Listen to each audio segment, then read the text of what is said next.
Қайырлы күн 7-ші сынып оқушылары. Біз бұл видеода информатика пәнінен БЖБ тапсырмаларының сұрақтарын қарастырамыз және қалай Google формада орындайтынымызды көрсететін боламын. Google формаға тапсырмаларға сілтеме жіберіледі. Ескертуді міндетті түрде оқыңдар. Бұл жерде сендерден БЖБ тапсырмалар қабылданатын уақыт аралығы көрсетіледі. Сол уақыттан кешігіп жіберілген жауаптардың барлығы автоматты түрде нөлге айналады. Сондықтан балалар уақыт шектеулі, уақытқа қарап жұмыс жасаймыз. Жалпы 4 сұрақ бар. 4 сұраққа 10 балл берілген. Әр сұрақтың жанында қанша балл есептелінетіні жазылған балалар.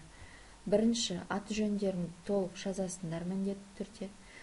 Одан кейін бірінші сұрағымыз мәтін 30 жолдан тұрады, әр жолда 34 символ бар. Біз ақпараттың көлемі тақырыбын өттік. Сол тақырып бойынша сендер әр символдың қанша байт немесе бит болатынын білесіңдер. Сол арқылы есептеулер жүргізіп, мына жауаптардың біреуін белгілейсіңдер. Компьютерлік жадына бөлінуіне қарай сәйкес нұсқаларды белгіле. Галочкалар қою арқылы дұрыс жауаптарды белгілейсіңдер балалар. Келесі сұрағымыз файл форматын файл кеңейтіміне сәйкес белгіле. Файл форматы тақырыбы бойынша сендер мәтінді графикалық аудио-видео форматтармен танысыңдар.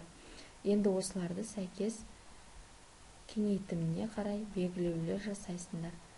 Міне, осылай белгілеулеріне болады.